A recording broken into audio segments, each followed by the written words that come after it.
and welcome to Touch to Click. In this video I'll show you how to find MAC address Windows 11 quickly. Now let's get started.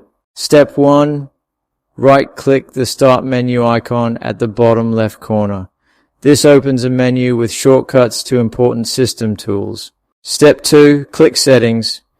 Here you control and customize Windows 11 features, including network details. Step 3.